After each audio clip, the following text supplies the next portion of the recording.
Assalamualaikum warahmatullahi wabarakatuh. Hai anak-anak semua, bagaimana kabarnya? Semoga semua dalam keadaan sehat dan tetap semangat ya. Hari ini kita akan belajar muatan IPA. Yang akan kita pelajari yaitu bagian-bagian bunga dan juga fungsi.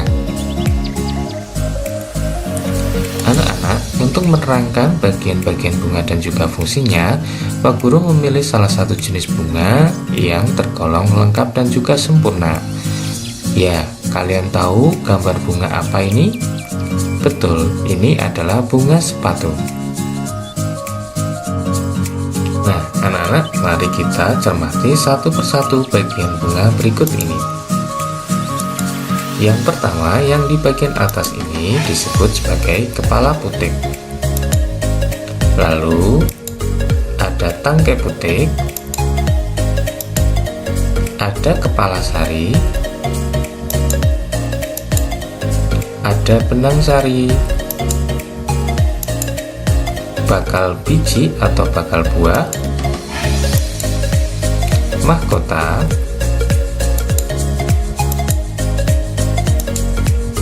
dasar bunga, kelopak, dan tangkai bunga.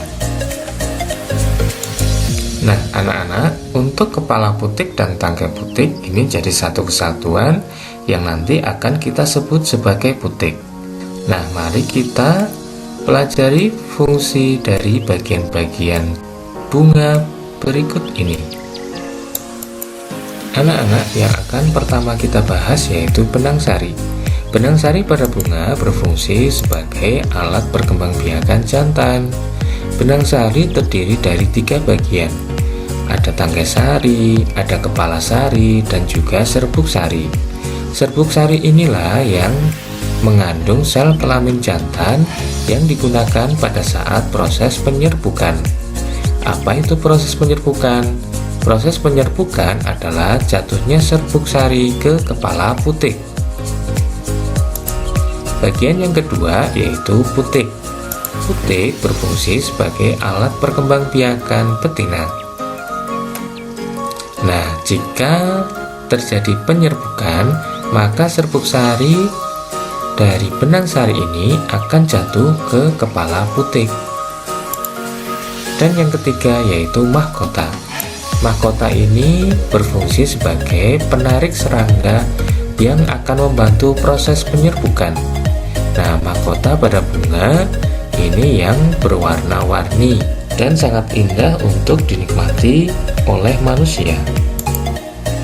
Lalu berikutnya ada kelopak. Kelopak ini berfungsi untuk melindungi mahkota saat kuncup. Berikutnya ada bakal biji atau bakal buah, berfungsi untuk tempat terjadinya pembuahan. Yang selanjutnya ada tangkai bunga. Tangkai bunga ini berfungsi untuk penopang bunga, yaitu penghubung ranting dan juga bunga. Sementara dasar bunga berfungsi sebagai tempat melekatnya bunga. Nah, itulah bagian-bagian dari bunga dan juga fungsinya.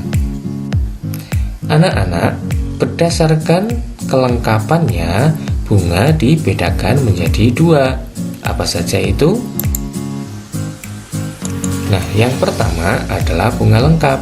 Bunga lengkap adalah bunga yang memiliki 4 bagian utama pada bunga, yaitu mahkota, kelopak, benang sari, dan juga putik.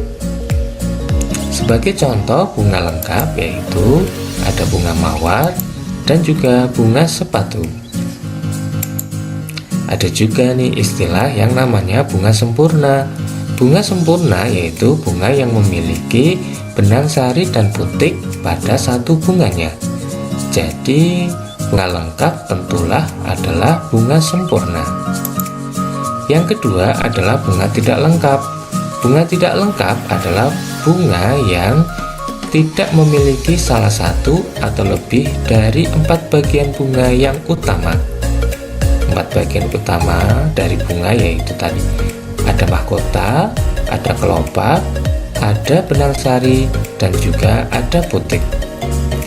Sebagai contoh untuk bunga yang tidak lengkap yaitu ada bunga jagung dan juga bunga kelapa. Nah, anak-anak, itu tadi video singkat penjelasan tentang bagian-bagian bunga dan juga fungsinya. Mudah-mudahan video yang singkat ini bisa menambah wawasan dan pengetahuan kalian tentang bagian-bagian bunga dan fungsinya. Vegetatif alami, alat dan bahan, alat tulis dan lembar pengamatan, tumbuhan yang ada di sekitar, cakul kecil atau sekop. Cara kerja, siapkan alat yang diperlukan, pergi ke kebun atau lingkungan sekitar, carilah jenis-jenis tanaman yang perkembangbiakannya dengan vegetatif alami, galilah tanaman bila ingin meyakinkan umbi atau akar rimpang, gambarkan morfologi tumbuhan dan tuangkan pada lembar kerja. Berikut nama tumbuhan dan jenis perkembangbiakan aseksualnya. Yang pertama adalah pisang dengan nama latin Musa paradisata. Cara perkembangbiakannya dengan tunas. Yang kedua adalah bambu dengan nama latin Bambusoideae. Cara perkembangbiakannya dengan tunas. Yang ketiga adalah kunyit dengan nama latin Curcuma longalin. Cara perkembangbiakannya dengan akar rimpang. Yang keempat adalah singkong dengan nama latin Maniote esculenta. Cara perkembangbiakannya dengan umbi. Yang terakhir ada stroberi dengan nama latin Flagella ananassa. Cara perkembangbiakannya dengan gerahgi. Pembahasan. Tunas tumbuh dari batang yang terdapat di dalam tanah. Tunas muda menjadi tumbuhan baru dan tumbuh di sekitar indunya. Tunas tidak tergantung pada indunya. Walaupun hidungnya ditebang, tunas akan terus tumbuh. Geragi atau stolon adalah modifikasi batang yang tumbuh menyamping dan di ruas-ruasnya tumbuh bakal tanaman baru. Akar rimpang atau rizoma adalah modifikasi batang tumbuhan yang tumbuhnya menjalar di bawah permukaan tanah dan dapat menghasilkan tunas dan akar baru dari ruas-ruasnya. Umbi merupakan akar yang besar yang berisi cadangan makanan. Jika ditanam bersama dengan bakal batang, maka akan tumbuh tunas yang baru. Jadi, perkembangan vegetatif alami dapat terjadi pada umbi, tunas, akar rimpang, geragi, dan sebagainya. Terima kasih atas waktunya. Sekian.